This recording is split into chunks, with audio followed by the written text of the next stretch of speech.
Tomorrow is a first alert weather day. We talked about it all morning, Mary. It is still a concern as we get closer and closer to tomorrow. So let's bring in first alert meteorologist Rachel Coulter here at the desk. And Rachel, I think most people want to know, what is the timing? What do they need to be prepared for in our area for tomorrow? It's going to be that morning commute when we're going to see most of these impacts. So getting the kids ready for school, driving to work, that's the time frame a lot of people are going to be out on the roadways.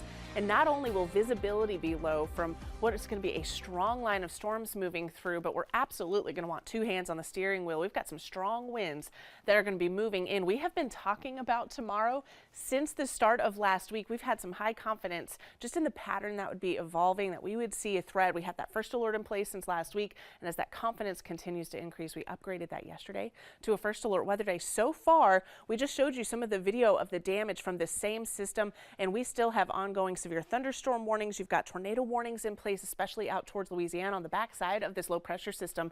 You've got snow chances, so such a dynamic system that's going to be working eastward into the east. High pressure that's kept us dry the past couple of days, now allowing for those clockwise winds rotating around that area of high pressure, ushering in the warm, the windy conditions, and also some moisture that's going to be moving in ahead of this system. So in terms of the severe outlook, right now the highest risk is out to our west. You have the level 1 through level 3 out of 5 risk for severe weather. How this translates to the Carolinas, here's what we're thinking. So here's your severe weather outlook for tomorrow, mainly for the morning hours locally, afternoon and early evening hours out to the east, where you have this level 3 out of 5 risk for severe weather. This does include parts of Chesterfield County, Anson, and Richmond counties. This is where we're actually going to have a little bit of fuel to work with. So not only will you have those strong winds associated with this system, but now you're going to be looking at a greater risk of seeing damaging wind gusts, but also a tornado threat could develop in some of our eastern counties in between about 10 a.m. and 1 p.m.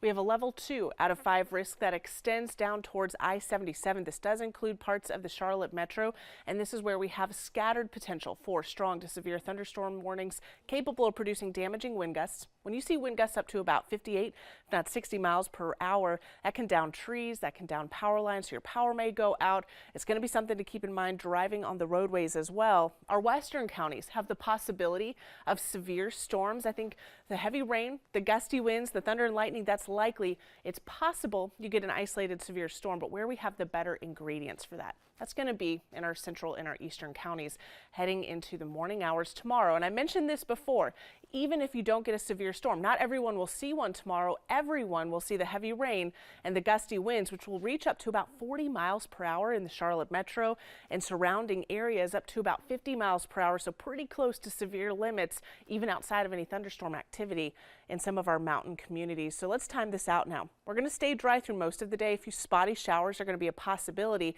Here's when the rain moves in. So if you're listening in from the mountains, from the foothills, if you look at your screen, you'll notice that band of heavy rain. This is likely going to be a strong line of storms working from west to east. And what I'm looking at here, you see this line? That tells me we've got that bowing wind potential, so some really strong winds right up against the I-77 corridor. 8 o'clock in the morning, that is a busy time out on the roadways. And then as this moves into our eastern counties, notice how it starts to break up. Now we've got some fuel with these storms. They're going to be able to tap into that environment more so. Damaging wind threat goes up, tornado risk goes up for our eastern counties as this line continues to work eastward. So we're going to have team coverage for you. We're going to keep you updated on air, online, on the First Alert Weather app, all the way through the morning hours. Temperatures are going to be warm, 72 degrees, but behind that front we dry out and temperatures cool down. We're back to the 50s by Thursday afternoon.